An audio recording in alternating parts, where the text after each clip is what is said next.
Good afternoon, everyone, and welcome to the Finance Committee meeting for July the 14th today. As you know, we have two pieces to our agenda. We have the general agenda and the consent agenda.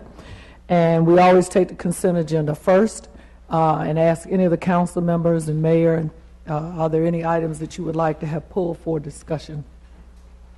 Item C3, 4, and 7A and B.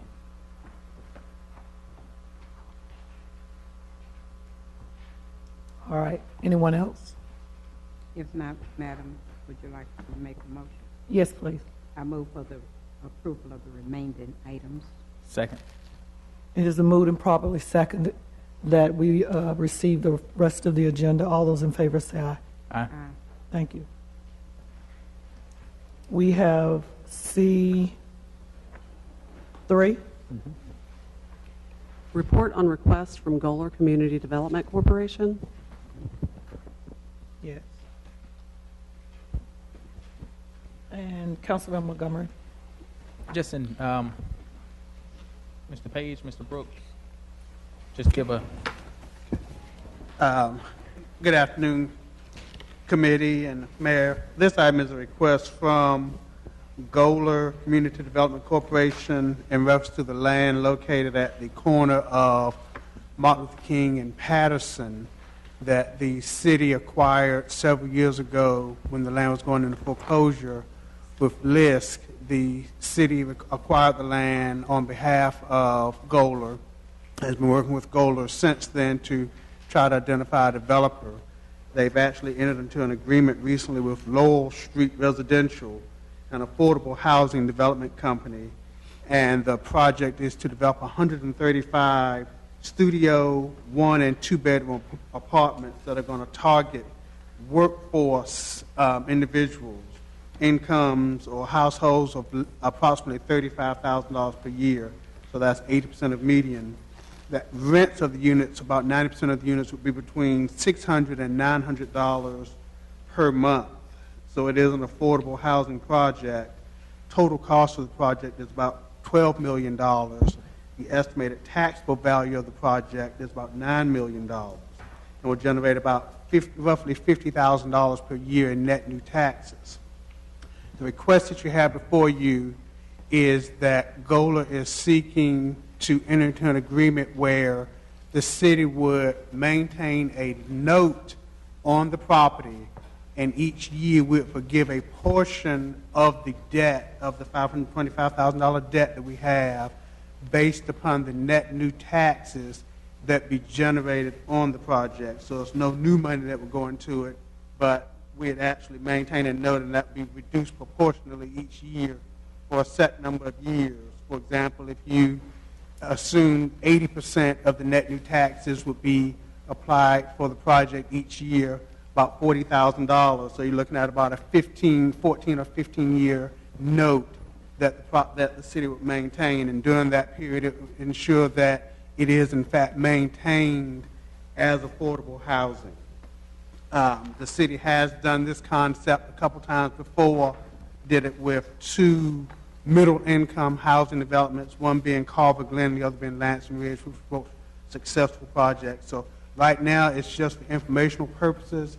Assuming this is a concept that the committee supports, what we'll be doing is bringing it back for your consideration in August.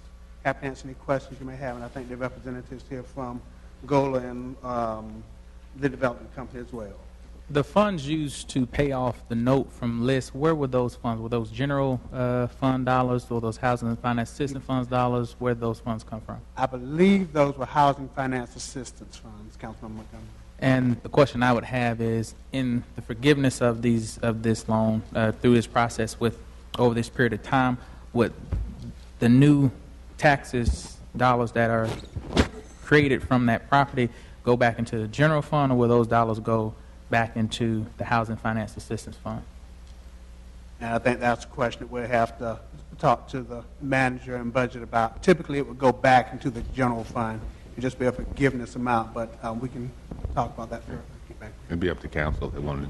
And normally, it would just go to the general fund, but council could direct if they wanted to go to the Housing Finance Assistance Fund. Okay. That's just something at least I'd like staff to explore, as we know that fund Okay. does not have a source of refunding. And just the last thing on that one is the concept of this, and I've been in, as a council member in that area, I've been in contact with Goler and Laurel Street as well, and I think that this particular project presents a much-needed housing option in downtown, particularly when you look at market rate in downtown compared to what these rates will be. It brings a housing option that I believe opens the door to downtown living more accessible to more individuals. So it's something that I think will be good. Thank you. Councilmember Burke. Thank you. I was going to say, it really is very nice in that area when you ride down Patterson to Fifth to Patterson, and you look to your right, and you see the progress that's been made around Gola Church, the health plaza that's there that brings Martin Luther King, looking very nice. And we can say that Gola has been a very good partner for the city. That could have been a slum area that we've had to deal with had they not taken the giant step to want to make that a great improvement. And the comment that the councilman from the area brought up concerning being able to afford, we have talked about the importance of finding housing, nice housing, where the younger folks can afford working downtown or maybe not working downtown, and I think this will enhance. So that partnership that we've had has been a good one. So the record can be cleared. Sometimes you can ask questions about things that happened long ago, about 14th Street when they were getting that area rehabbing. I think, Mr. Page, you need to define for us and for the minutes and for the records along the way, lists. What was list? The mayor can define it clearly too, because we was always that. Local Initiative Support Yes. Corporation. LISC was the Local Initiative Support Corporation, which was a national foundation spun off of the Ford Foundation that worked with community development corporations to help do redevelopment in their areas. We actually, well before my time, invited LISC to come into the community, and LISC did redevelopment for probably 10 to 12 years in the community, and they pulled out probably in early 2000s. They pulled out of the community. Yeah, Madam, I was going to add to that, and I believe Wachovia played a major role in helping to make sure we could get some finances, and I think we also took a tour to see how it worked in some other places. So I think just for the purpose of our record, we have it. So if someone asks that question about this project, they'll know it. Gola didn't, they inherited, and they want to continue. Thank you. Thank you. Mayor Jones. Thank you, Madam Chairperson. Mr. Suggs back there, and I want to certainly congratulate Goler as well for the transformation that's occurred there. Two things I wanted to just make sure on. Derek, I'm assuming that you've looked hard at the pro forma and are convinced that this kind of payback schedule program is necessary in order for them to be able to offer the market rate housing units there. Yes, sir. And I think it's important to note, Madam Chairperson, that if we devote 80% of the new taxes to the forgiveness, the city would still net about $180,000 over the 15-year period of new taxes coming in that could go back to the Housing Finance Agency or the Housing Finance Fund, however we decide we want to do it. So it's a pretty strong project. So congratulate everybody for bringing that forward. Thank you. Councilmember McIntosh. I'm just curious on the 15-year period and the target group, the workforce housing units that these are targeted towards. How is that overseen in terms of pricing of those units? I mean, if the market responds and stays hot downtown, I think there would be pressure to drive those rents up. Is there a cap or a way to enforce those stay affordable? Hence the reason that we maintain a note on the property is that we're able to keep that control over them for that 15-year period. That's exactly what we're trying to do there. Okay. Councilmember Montgomery. And after that 15-year period, does that not mean that the property would remain affordable housing? There would be no guarantee. We wouldn't have any control after that 15-year period. After that 15-year period, that would be up to the market to sort of dictate. And I think Councilmember McIntosh hit it right on the head that now the developer may make some type of longer-term commitment in the project, but right now, the only leverage that we have will be that 15-year period. And the only reason I bring that up is because I don't foresee, in history has shown that the need for affordable housing doesn't go away. That more than likely the need for affordable housing is going to go up. And so I don't know if Gola or Laurel Street will be amenable to it, but the opportunity for, and I don't know if they had a shorter period of time in mind of keeping them at that rent, but to examine some deed restriction of some sort that could be placed to ensure that there is some sense of affordability that remains in the rents that are there for the long term. Because for me, it's how do we make sure that we're ensuring affordable rents. And again, the market would dictate exactly what affordability is and what the median incomes are. So there may be times where that needs to be adjusted upward to meet whatever the current economy says is affordable, but that the property and project actually stays affordable for the long term. Because in 20 years, 15 years, you come back and you no longer have that, and you're going to have individuals who still have that need for affordable housing. We'll definitely discuss that with the developer before we bring the item back. Thank you. Councilmember Burke. Just from observations, I was thinking that if they did do this project, then they would have the folks who would rent may then move in another income and be moving away from the area to some more development downtown. I mean, to me, to say I'm going to hold them to, I think that needs to be discussed, because if I was the developer and you're going to put this type on me, how many years are we talking about they would be able to do it? 15. 15. Initially 15. Well, I would have to give that some serious consideration to sort of hold them in there like that. I hope whatever we word and we do, that we be as fair with this as we have done in the past. We put money in other projects downtown for apartments, but we haven't put certain stipulations, not like that. Have we? I want to make sure. No. All right, I think you need to consider seriously.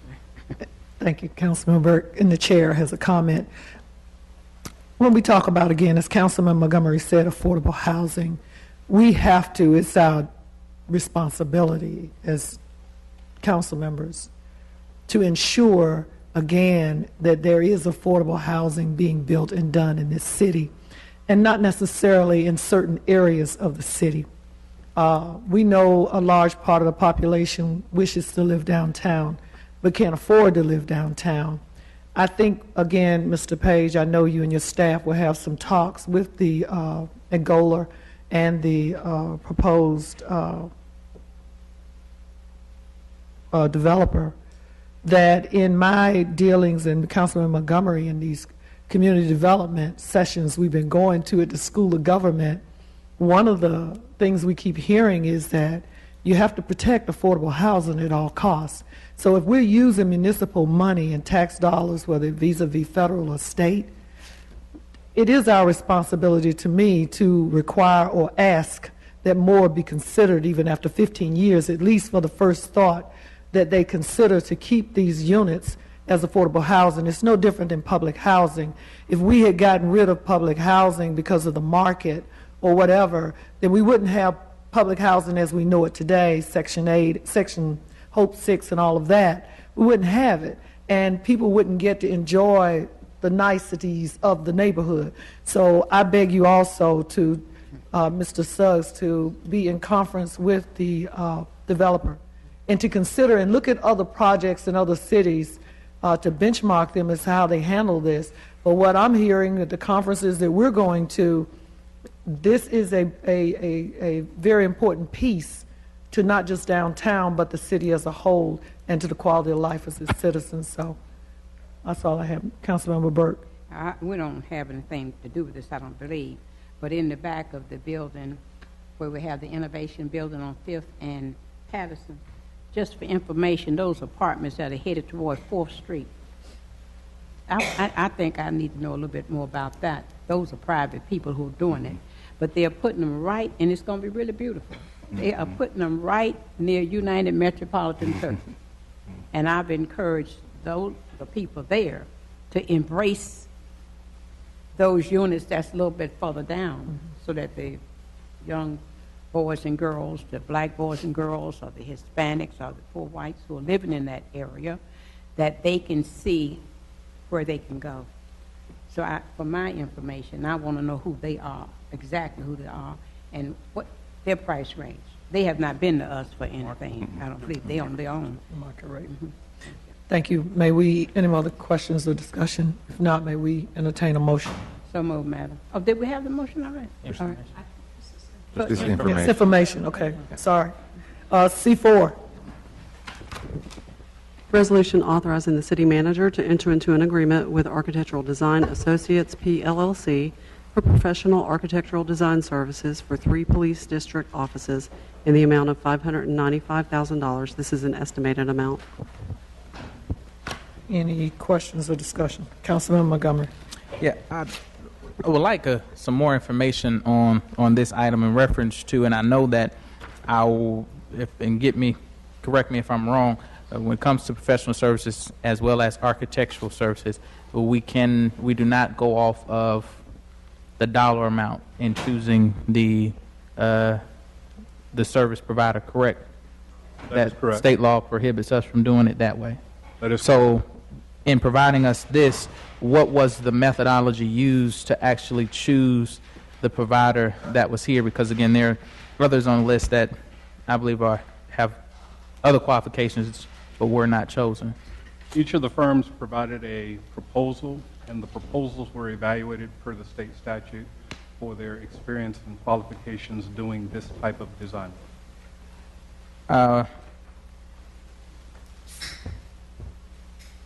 The information within those proposals, and I know normally we don't get that information because you all have looked through that information prior to now, but particularly in looking at this, and as my colleagues here and I think staff has come up, I've questioned sometimes when we look at some of our professional services, when I continue to see many of the same names that come up in those, and it doesn't disqualify the fact that they provide great services, but the equity in our own community and others in terms of when we're actually looking at providing services.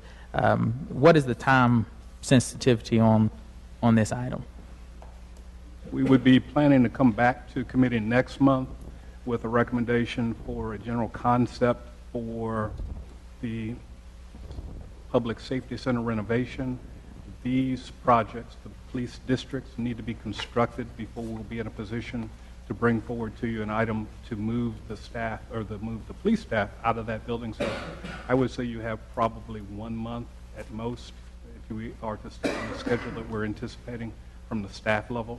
Obviously, staff is sensitive to the council's interest in moving these potential bond projects forward, and so this is one of those. Well, I know I'm at this time on this item, I'm not ready to move this forward, and I don't know what the rest of the committee thinks. I agree with Councilman Montgomery. I have those same concerns, and I think as much money we're talking about investing for that firm, there should be some more answers and some more information. Councilman McIntosh. I had a question just regarding timing and phasing of this. So we're going to enter into a contract with the architect prior to knowing that we have the bond issue passed to go spend the construction money. That would be my recommendation. We have the funds for the architectural fees are already appropriated. What I'm trying to do is to move quickly so that we'll be as shovel-ready as possible. The police districts, I think that item would be astounded if it didn't pass in the bond referendum. And even if for some reason it didn't, I would be back recommending some other source of funding to do the police districts. So in order to get the projects done in a timely manner, we pretty much have to step up at this point. You don't have to, but that would be my recommendation. But certainly a month is not a problem. We can we'll post a link to all of their proposals online and bring you a table that shows all the details of how the committee did that evaluation. Councilman Montgomery. If the actual, in order to change who was considered as the architectural firm in this, will we have to actually redo the entire process? Yes, And how long does that process take? 2 months. Chair has a comment and question. I agree with the other two members of the committee. My concern when I read this also was, again, when I saw the list of the other potential developers or firms, that there was, and I know, as he said, we can't put cost associated with this, but when I saw the fee and that it's to provide design and construction phase services, just for our listening audiences, Mr. Turner, explain what construction phase services are. Construction phase services would be the oversight of the project as the contractor is working it. The design services, which is the other element to the project, is preparing the plans and specifications the contractor would use to build or renovate, whichever the case may be. I also think that, you know, we feel very positive about the bonds, but this one I think we might want to, I agree with the council members, we might have to pull this one. I know we want to be shovel ready when it's ready to go, but I don't think, Mr. Garrity, a month or two will kill us to get it right. It will not kill us. Okay. So we're going to pull this one. Mr. Mayor, Mr. I'm Mayor. sorry, I wanted to pile on, I guess. Go ahead, pile on. No, there are two great firms from Winston-Salem here that I know have done a lot of work with us, and I certainly respect the committee. Mr. Turner, I know you did a good job of looking at those, but I know these firms have done a lot of work for us, and maybe I'm missing that there's a lot of specialized architectural thinking for a police substation, but seems like could be some pretty standard stuff there. But so I'm in agreement with Councilmember Montgomery's suggestion we take a harder look at this. Thank you, Mr. Mayor. Ms. Burke. I was looking, it's nice when we use local firms to do work, and I could be in error. I was reading not long ago where Stimble did something real nice in the Wake Forest area with the beautification. Also, Stimble has done work at Winston State, but I didn't read anything that he'd done nice over there. I mean, there may be people who are from here, but I think that ought to be fair across the board when they're looking at these universities and doing work with them. Another question I wanted to ask Mr. Turner, please, Madam Mayor. Yes. Now, looking at the firm in Charlotte, North Carolina, I'm just trying to find who is this John Davenport. We had a person by the name of John Davenport in this city. Lives in this city. Is that the same or is that another? That's a different, that column is the firms, the partner firms. That the first column shows you the main bidding firms. Mm-hmm. So the Charlotte, North Carolina, Little Diversified Architectural Consulting's out of Charlotte, but their bid they propose using as a partner John Davenport from Winston-Salem. Now, since y'all talk about those meetings y'all go to dealing with community development, it's just as important as we look at these companies that they're as diverse as they can be, too. Yeah. If we're talking about sharing and helping others to become more able and capable to do business, that, to me, should be a consideration when we look at these different firms. Thank you. So the committee agrees. Any more questions or discussions that we pull this item? Mm-hmm. Yes. Okay. Moving right along, C7A. Resolution authorizing the city manager to enter into grant agreements with sub-recipients and pass through Federal Transit Administration funds for job access, reverse commute funds, Section 5316 for the Winston-Salem urban area, and B, ordinance amending the project budget ordinance for the fiscal year 2014-2015. Madam Assistant Secretary, we're going to combine both 7A and B per Councilmember Montgomery. Okay. Two parts to this. One part is in reference to the dollars that are specifically requested to go to WISTA, and the routes that are acknowledged here to support. Are those not routes that we're already continuing? And if so, are we shifting any additional money anyway? And I may have missed that out of here, but is there money being shifted any other places with the inclusion of these dollars? These are existing routes, and this would just be money to help supplement the existing mass transit tax fund. So no, there is not additional allocation. So with this dollars, we could see based upon what we just approved in the budget, particularly maybe an increase in the fund equivalent to this because of what we're seeing these dollars going into? Possibly, yes. Okay. And then the last question on this is to the attorney in reference to the other item on this. There's an allocation to the family services and whether or not I need to abstain from voting on that because I'm employed there. Based upon my understanding of the item, this is what needs to disclose since you work there. I think this is an item that does not cover Right. your area of service to the agency, if I recall. Is that correct? Correct. Okay. Disclose that you work there is fine. What do you choose? All right. Thank you. All right. Entertain a motion. Yeah, I move. Second. It's been moved and approved to approve items 7A and 7B. Thank you. All in favor? All in favor? Aye. Thank you. Madam, before we Yes. move, I was just going to say, I took that ethics for education on the line, which is close to 3 hours. And that very question you just asked is clearly in there with you. And it tells different ways.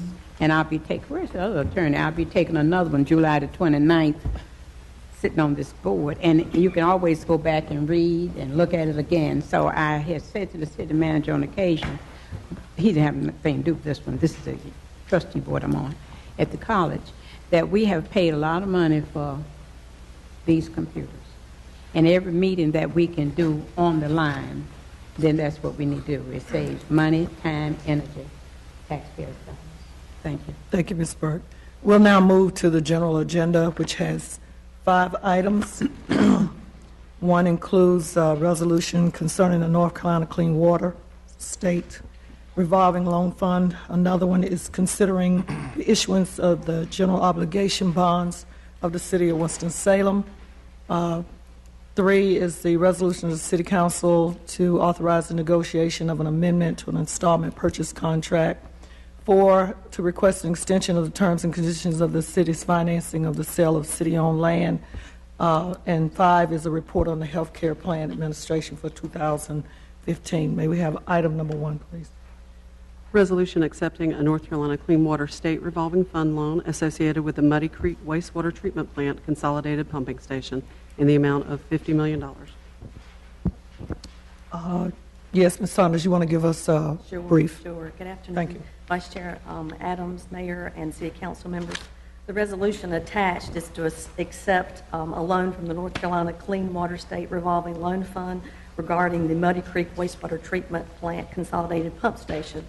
In March of 2013, you approved applying to the North Carolina State Fund for a loan, and it actually was an offer and acceptance letter was received by the city in May of 2014. This resolution simply gives us the authority to accept the loan and execute the documents.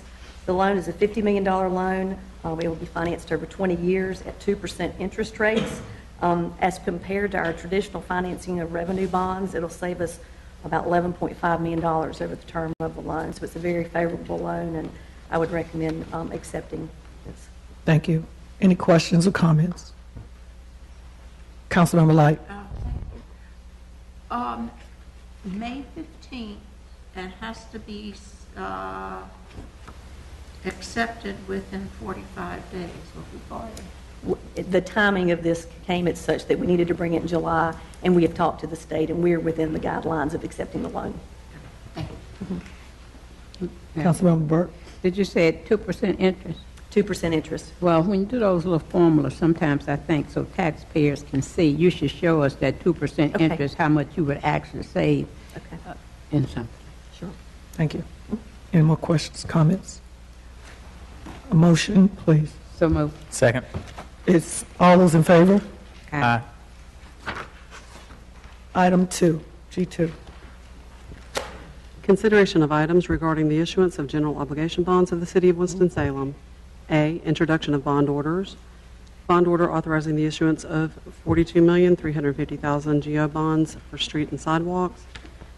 Bond order authorizing the issuance of $31 million GO bonds for public safety facility bonds. Bond order authorizing the issuance of $30,850,000 GO bonds for parks and recreation bonds. Bond order authorizing the issuance of $10 million GO housing bonds. Bond order authorizing the issuance of 25 million GEO economic development bonds. B, resolution regarding bond orders authorizing the issuance of $42,350,000 general obligation street and sidewalk bonds, the issuance of $31 million general obligation public safety facilities bonds, the issuance of $30,850,000 general obligation parks and recreation bonds, the issuance of $10 million general obligation housing bonds, the issuance of $25 million general obligation economic development bonds, and setting a public hearing thereon and directing publication of notice of said public hearing for August the 4th, 2014. Okay, this again is part of the legal process to issue bonds, or actually the bond referendum. Item A, state law just requires that each bond order is read into the public record, and it's each type of bond order as was read. B is a resolution actually to set the public hearing, which will be August the 4th. And also to place ads in the Winston-Salem Chronicle and the Journal on the 23rd and the 25th of July. C is just a statement that's filed with the City Secretary's office requiring the debt. And I've put the calendar back up on the board. And the green highlighted areas are where we're at. On the left-hand column is the bond referendum.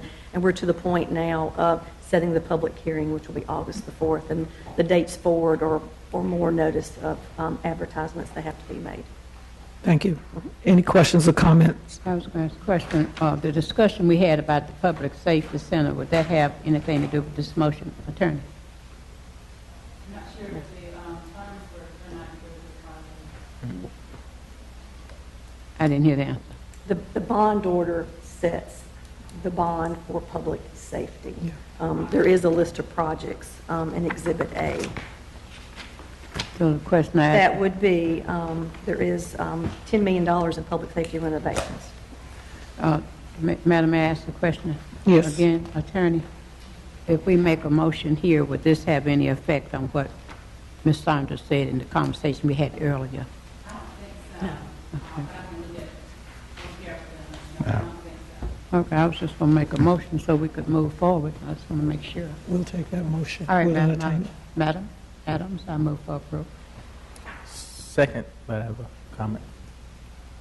Okay, discussion. In reference to when we're setting this bond order and the public hearing here, my question, and this is on August the 4th, my question comes back to what I asked at the last Finance Committee meeting when we looked at some of the information about the bond, and at what point, if there is consideration given by council to make any changes within those categories of funding, per se, if we heard from individuals who want to see more in the transportation area, if we were to make any reductions within any areas of this, when is the latest that we can do that? Is that before the August 4th? August 4th. August 4th When you have is... a public hearing, you will be required to stay in those categories. You can change the projects within those categories. But the amount... But the amount and the category has to stay because that's what the voters will be voting on, each bond order. Well, with that being said, I'm going to look to the mayor and maybe staff to poll council again. And I know we did have some, but I know I've heard consistently and again even recently about, again, transportation and any opportunity that we may be able to see any flexibility within some areas here to maybe allocate a small additional portion to that to accommodate some additional things within transportation. From what I've heard, some additional sidewalk, street resurfacing projects potentially. I'm not sure if the majority of council wants to do that or not, but that's just something that I would ask we do before August 4th in good faith in consideration of what I've heard from people. Yeah. Councilmember Burke. In the meeting that I had with Ms. McCullough and Assistant City Manager Turner, I had some questions about that transportation along with Mr. Barnes, who was in that meeting. And Mr. Turner went in saying similar, not exactly. It was stated that there were other funds that if there were some additions that we could look at. Did I understand you? I'm not talking about interfering with the bond, but I'm saying, let's say in my area, if we were going to add some more, and I didn't think as the councilman said, that was enough. Would it be any other kind of fund that we could go to supplement what he's talking about? City does have a regular program for resurfacing, and we do have some programs for sidewalks. The bond package would obviously supplement those, but those programs that are funded out of your general fund operating budgets would continue. And I think there's also some that are funded out of two-thirds bonds. But those programs would continue. What's on the bond package would supplement those ongoing programs. But suppose the conversation came up, like the councilperson had heard, a few more that was not included, and then felt that it should be included. Would you want to include it with changing of the bond, what's in the bond, or some other money in the general fund that could take care of it? Again, there's just what is normally available out of the operating funds and the two-thirds funds. If council did want to allocate additional money to that, you would have to do so when you consider your general fund budget at the end of this current fiscal year. Or you could, as Councilmember Montgomery indicated, reallocate within the bond category money for transportation. I understood the reallocation. I was talking about from the general. Would that be any way? Chairman, there is some ability, as Mr. Turner mentioned, there's a certain amount of funding every year for sidewalks and for resurfacing. So if it's a smaller project of a couple $100,000 or so, that we could reallocate between that allocation to get that done. If it's a large amount, it would take an increase in the bond in order to pay for it. Okay. Councilmember Bessie. Thank you. Along the lines of Councilman Montgomery, I've been looking for ways to, I've been trying to find a way I can suggest adding an additional $2 million to the sidewalk allocation without diminishing the other projects.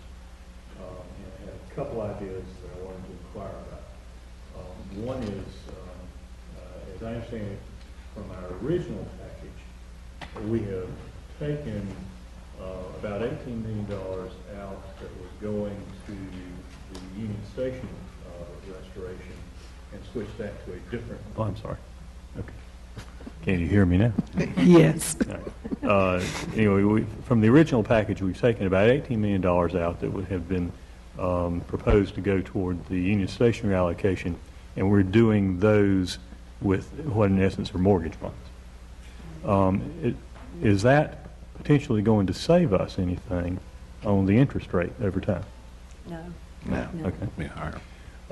The other thing also actually relates to where we might save some money. And as I understand it, based on what I have seen that's just been put out by the Division 9 of the North Carolina Department of Transportation, the leading public transit project also was the Union Station renovations. And there's $1 million plus, as I understand it, included in the draft list of funded projects at the division level. If we were able to take advantage, as it looks like we may well be able to, of that funding, would that then lighten our needed bond spending up of some money that we could, without increasing the tax rate hike, put into other transportation projects, specifically a couple $1 million more for the sidewalk? They could. Staff wouldn't count those chickens until they hatch, but it's possible. I'd like to propose that we consider adding $2 million to the transportation package for sidewalks, recognizing that after August 4 we can't go up on that amount, but that we don't need to actually sell that extra amount in bonds, and we could make it contingent on our finding the dollars to bring to some of the projects that are included in the original proposed package, so that the overall tax rate increase doesn't exceed the 2.5 cents. I lay that out for consideration as a committee. Consider, Ms. Saunders, you have any comments on that? Other than, this is authorizing our bonds, we won't be selling any of these bonds until 2016. So because we authorize them doesn't mean we go out and fund them immediately. So Okay. Mr. Garrett, do you have I was any? going to say, yeah, the same thing. I mean, $2 million, probably we could authorize it, increase the bond referendum over the term of the debt. We could probably handle that. And as Ms. Saunders said, we're not going to borrow anything until 16. We'll be pre-funding after the referendum, if it's approved, borrowing from ourselves until we issue the debt. Okay, and what I'm hearing is committee wants us to consider Councilmember Bessie's suggestion. Are we all in agreement? I move that we consider the suggestion. And now The $2 million. Yes, ma'am. Okay. Do we need a second? Will we second that, or will we just ask And for? like an amendment to Or the it? best thing would be to amend it here so that it's in the order. Yes, so it's in the minutes. I move that we amend it. Do you want to ask some questions before I put? Right, in general, we'll say that we're looking at to add the $2 million to the transportation, but we're gonna try to figure out the mechanics of how we actually fund that piece. Is that what I'm? You would add it to the streets and sidewalks would increase to 44 and 350 instead of 42. Okay. Yes, Ms. No, Madam. Yes. Madam, I move that we amend the streets and sidewalks, $2 million. Second. All those in favor, say aye. Aye. Thank you. Next item, agenda, please. Well, we Yeah. had to, We gotta, the whole thing, we did that with just amendment. okay, I'm sorry. Ms. Saunders. So now we did G2A, G2B. We just voted on the amendment. we We did, didn't make the yeah. vote the whole You thing. just need to vote on the entire package. Yeah, because it was already moved. Need a motion? Yes, Madam. Councilmember Burke. So I can understand, Attorney, we're saying now vote on the entire package. Are we talking about A and B? G2 as a whole. Madam Chairman, I move that we vote on the bond referendum, A and B, making sure we have them both. Is that what you're saying? The understanding that that amendment is in there. Second. All those in favor? Aye. Aye. All those opposed? It has been moved and properly seconded and voted on by the committee. Madam Secretary, G3, please. May I ask another question? What I did do, I didn't add C. Was I supposed to add C to that? No, it's information. Steve was just stating. Right. Item G3, resolution of the City Council of the City of Winston-Salem, North Carolina, authorizing the negotiation of an amendment to an installment purchase contract, directing the publication of notice with respect thereto, and providing for certain other related matters in the amount of $60 million for a public hearing on August the 4th, 2014. Ms. Saunders. Okay. This resolution, well, there's several things this resolution does. Number one, it authorizes the city manager and the CFO, myself, to issue up to $60 million in limited obligation bonds. It authorizes us to file an application with the local government commission for $60 million. It authorizes us to retain services of our bond counsel, or FA, and our underwriters to issue this debt. As well, it sets a public hearing, which is the same schedule to your right of it runs the same path as the GEO referendum. So the public hearing would be set for August the 4th. The ads would be placed as well on July 23rd and the 25th to issue the limited obligation bonds. There are several things in the limited obligation bond package.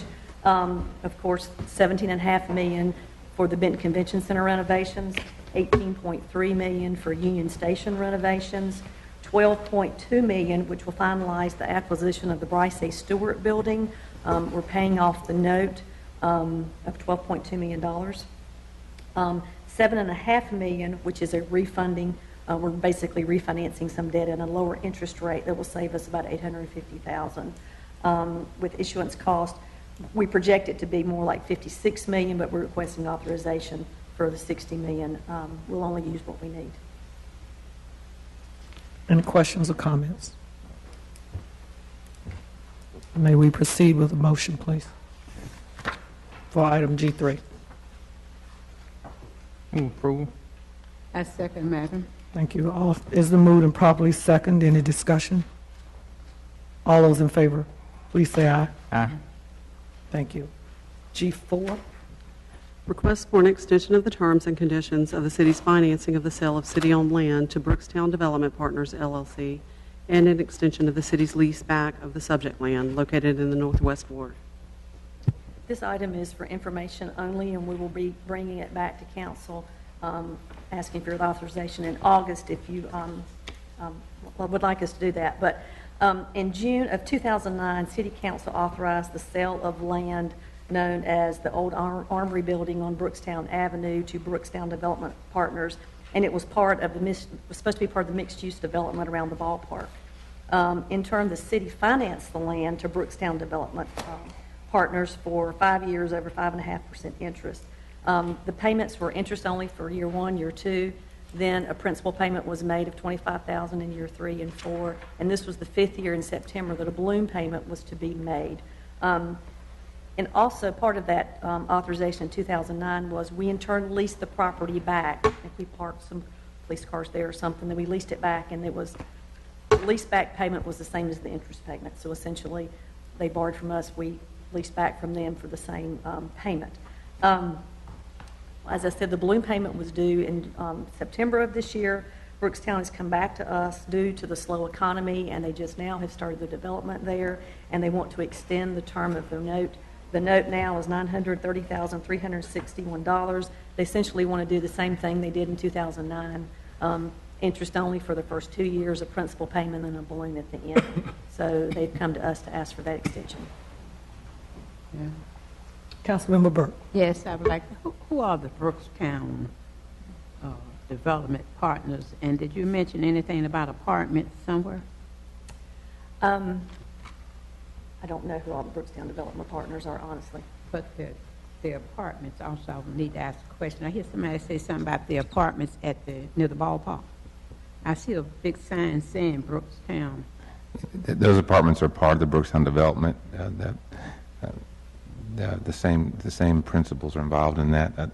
The main principles of Brooks BDP are Mr. Billy Prim, Arthur Samet out of Greensboro, who's actually doing the development, and there's a few other partners. May I ask a question concerning the apartments? Now, we're not asking money for the apartments. I know we're not, Mayor, but I'm just getting my point over here.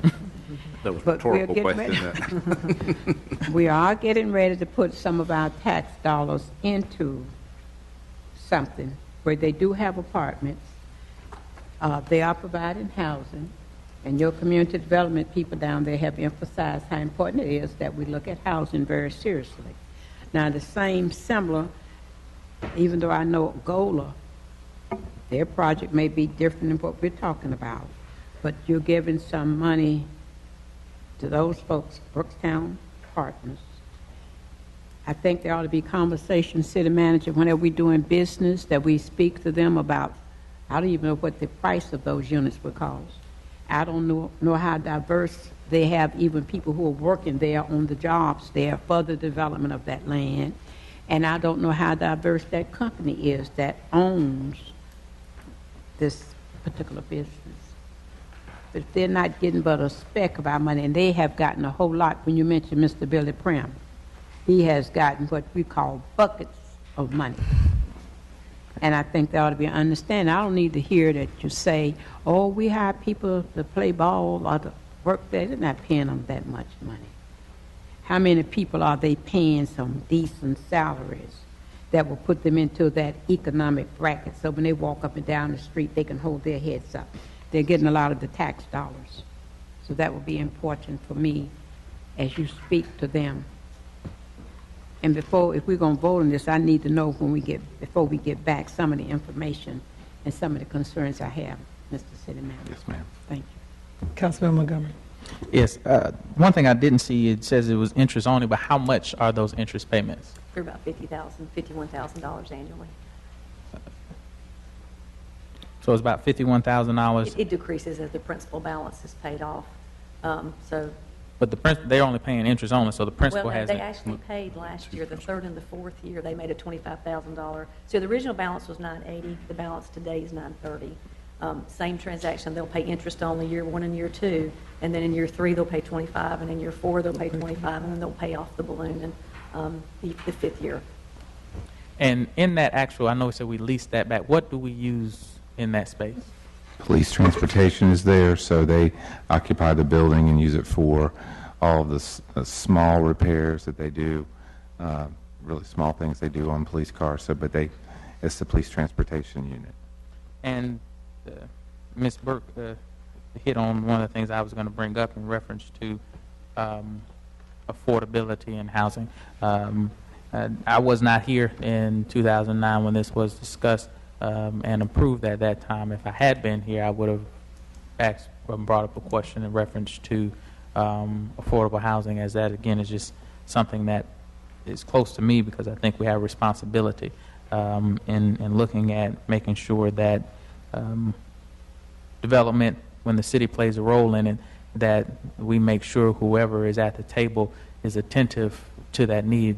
It may not be a project like we just looked at where the whole property is affordable, but just like when we looked at a property overall for Northwest Boulevard, I can't remember the name, Chatham Mills. They understood that, and they were including in that small number of units within the project to be affordable, and that's just something that I would ask us to do to at least have a conversation with them in reference to that. I'm not sure.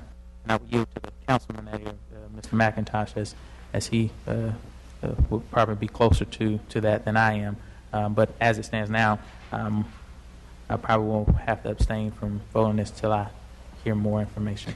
And Ms. Saunders, correct me if I'm wrong, this is like information. We're not voting on anything. It'll come back. Councilmember Light, then Councilmember McIntosh, then Mayor Jones. Thank you. Okay, help me translate this map. I know where the police cars are on Brookstown, but what is this L-shaped thing? I'm lost. It's on Broad Street in Brookstown.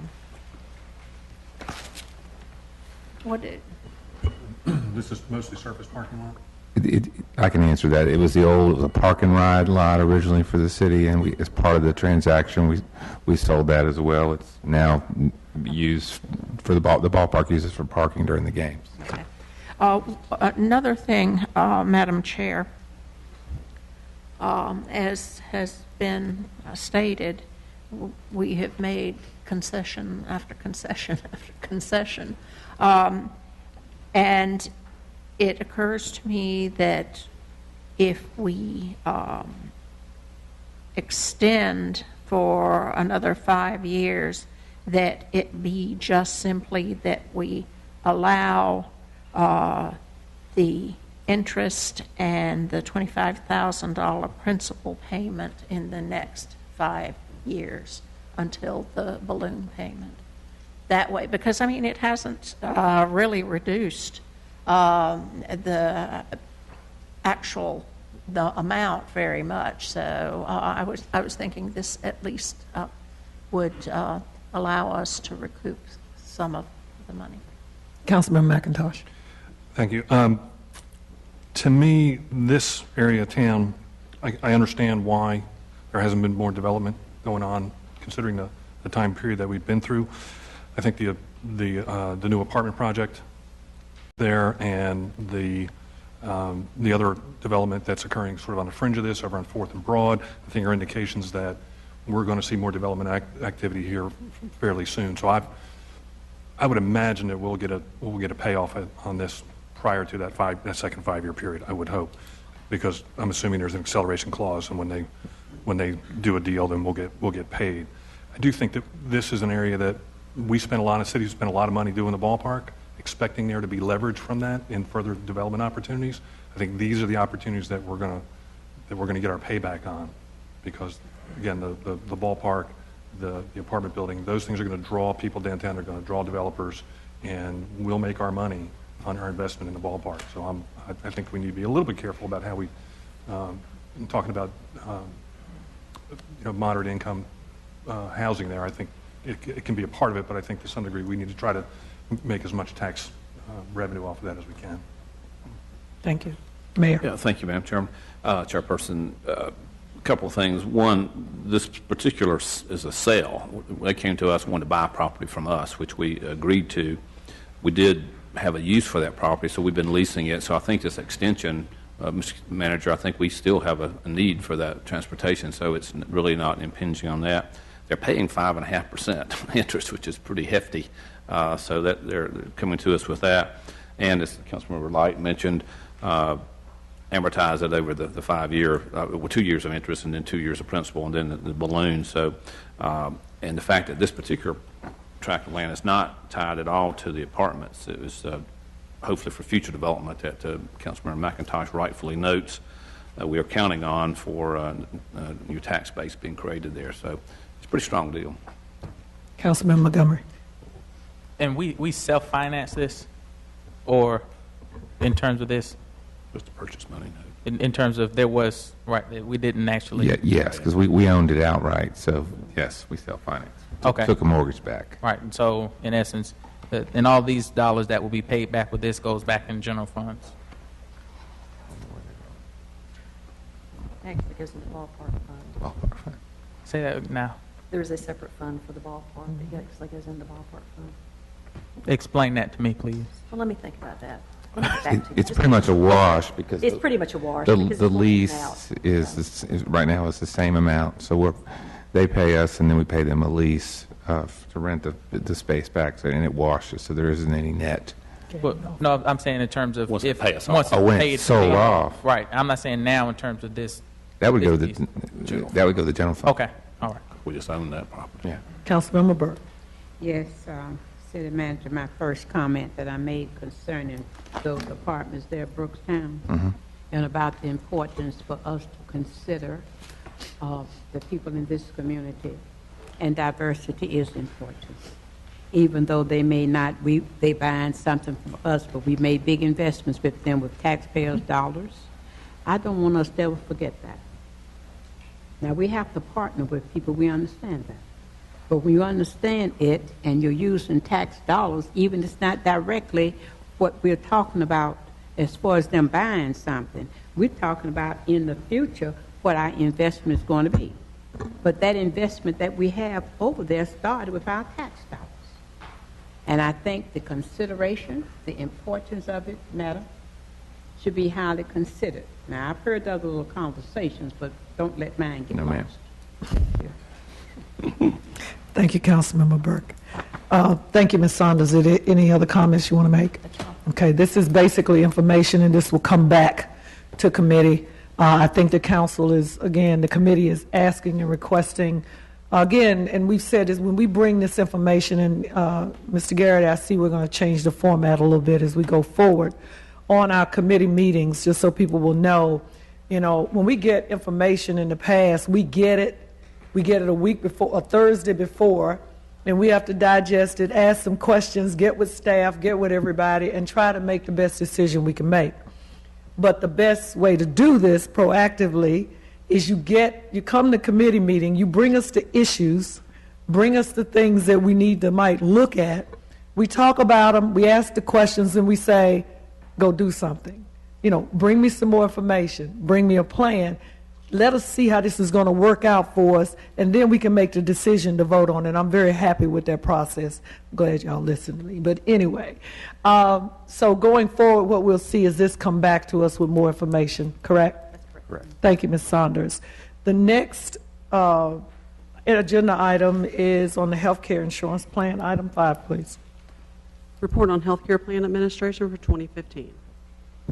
Ms. this- Carew. This item is for information only as well. Okay, let me look in here.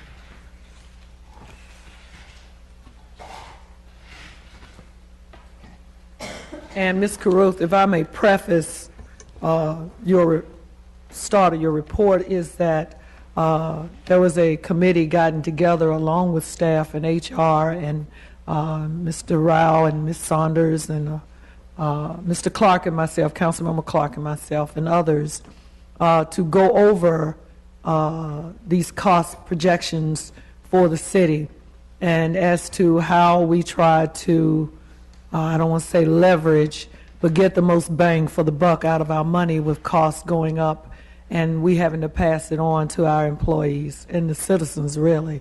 So with that, Ms. Carew. Thank you. As you stated, we have been in the process of undertaking a competitive process to actually develop and bring a recommendation to you for the administration of our healthcare and pharmacy benefits for 2015.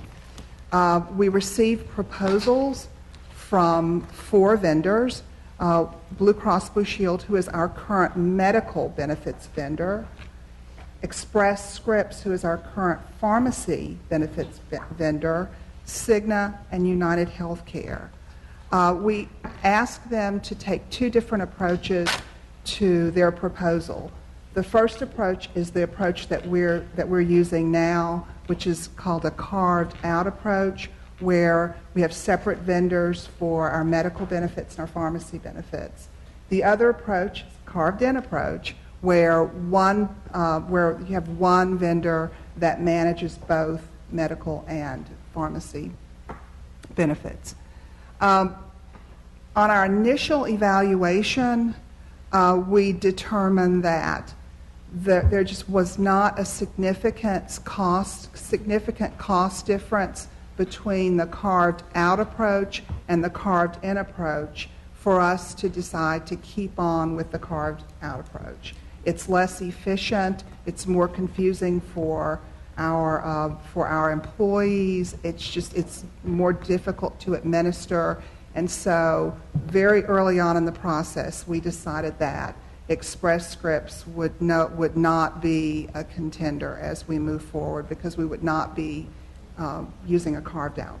Excuse me, Ms. Caruth, Councilmember Light, I would like to let her get through the report, and then we'll entertain any questions or comments if you don't I was mind. going to ask about the terminology, carved in, carved out. So Okay. that's okay. And Ms. Caruth, when you get to certain pieces like that, you might want to explain to the council members what you're talking about in basics. Carved out is what we have now, where you have a vendor that actually administers your medical plan and a separate vendor that administers your pharmacy plan.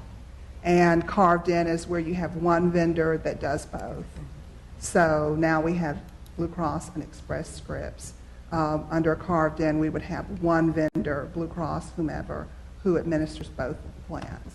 One advantage of having the carved in approach is that you have everything going through one vendor, so you don't have to coordinate the cost or anything for out-of-pocket maximums.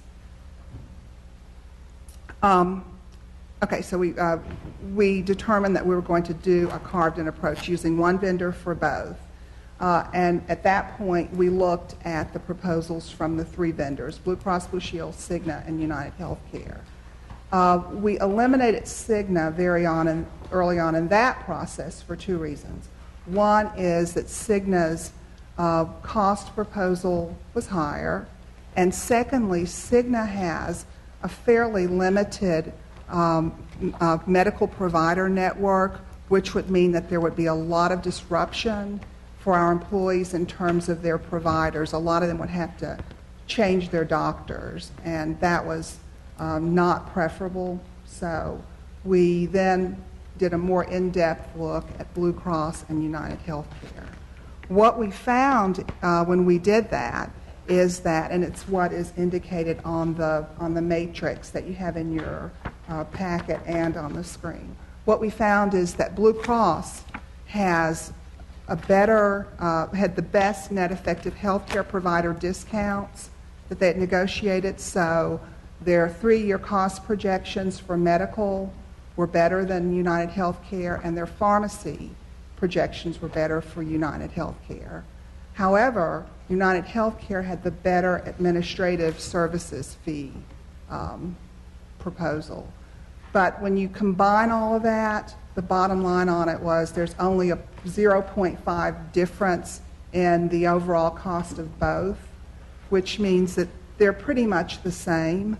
So we looked at, again, at their networks. Both of them have really extensive networks. So they're about the same. We wouldn't see much, if any, disruption in healthcare providers, so people could keep their doctors and their specialists. Both of their wellness and disease management programs were good, and they meet our needs.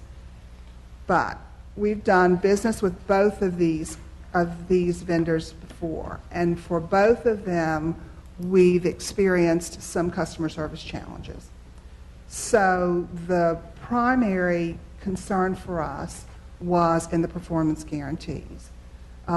Which vendor actually would give us the best guarantee that they were going to provide us with the best service possible? And Blue Cross actually put 25% of their administrative services fees at risk, which is unusual for Blue Cross, and typically Blue Cross puts about 18% at risk.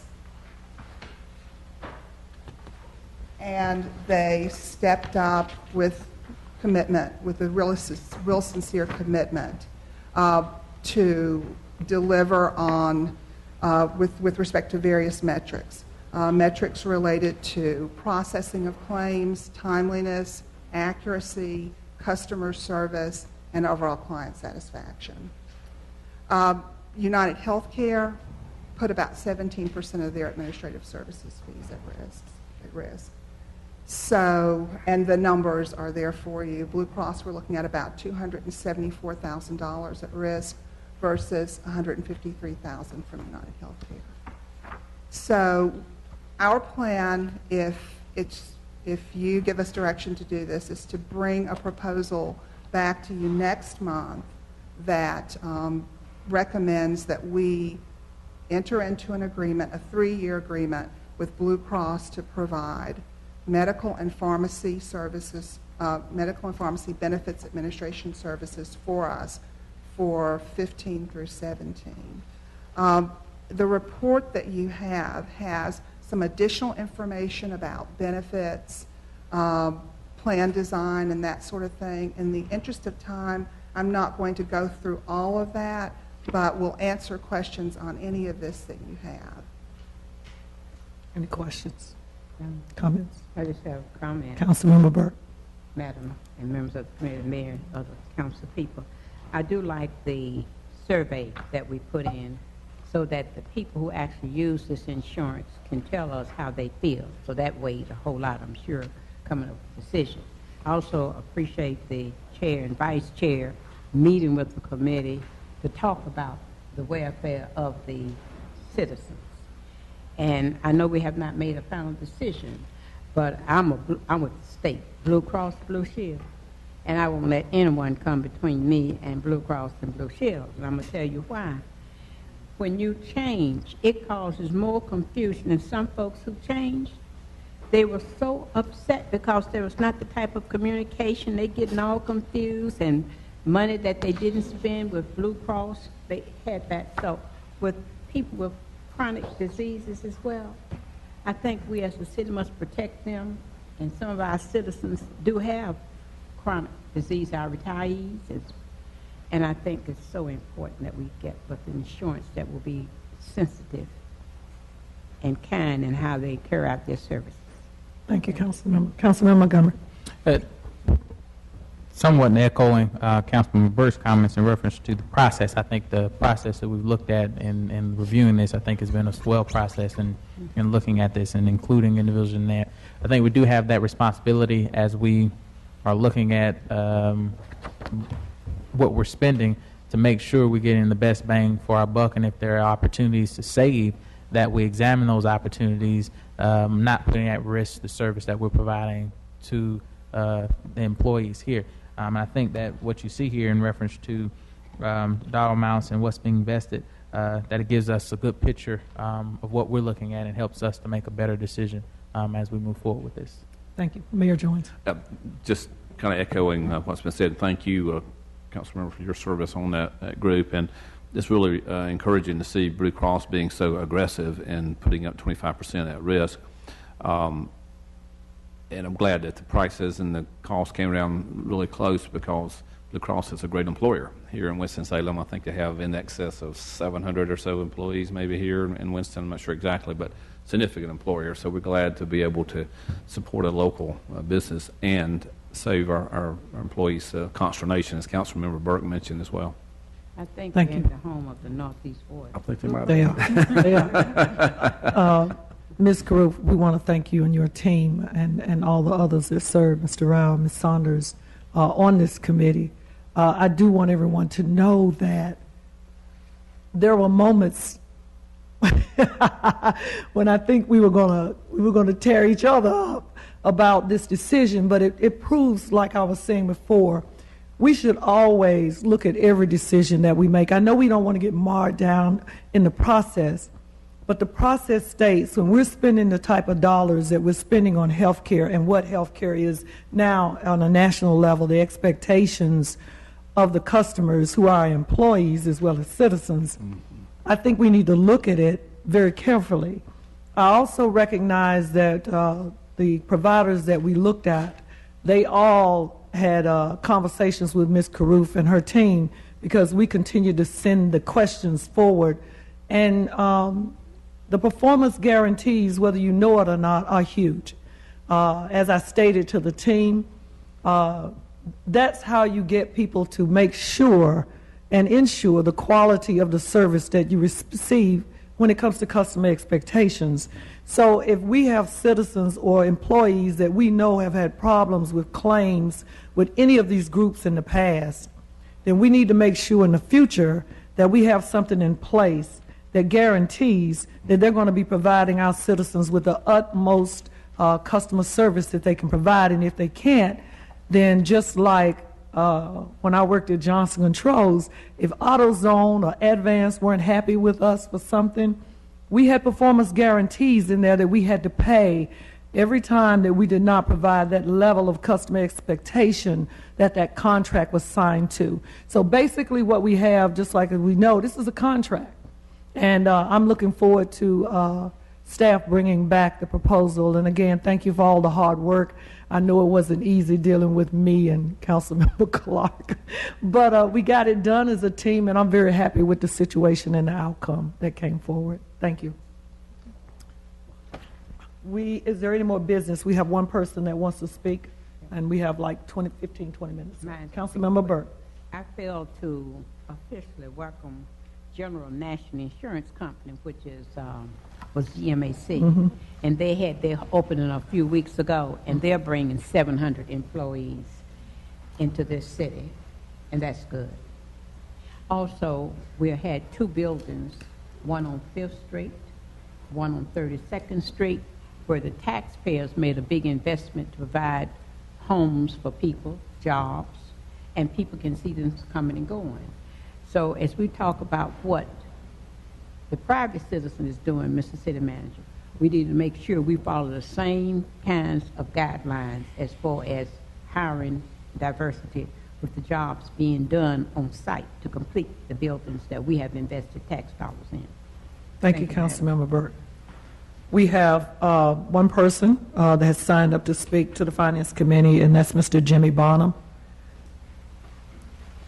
If you'll come forward and give us your name and address, please, for the record. Yes, good afternoon, Chairman. Jimmy Bonham, 1617 East 14th Street, Winston-Salem, North Carolina. I appeared before this august body last month in regards to relocation assistance for our family business. I did not bring a lot of documentation today because I didn't plan to speak long, but because I got a phone call on Saturday from a city staff saying that our concern would not be heard today. I was quite concerned about that because I didn't know if the city worked on Saturday or whatever the case may be, but I did get a call on Saturday stating that our concern would not be heard. I appreciate you all's diligent work as it relates to city affairs. I appreciate you all constituent services for the community.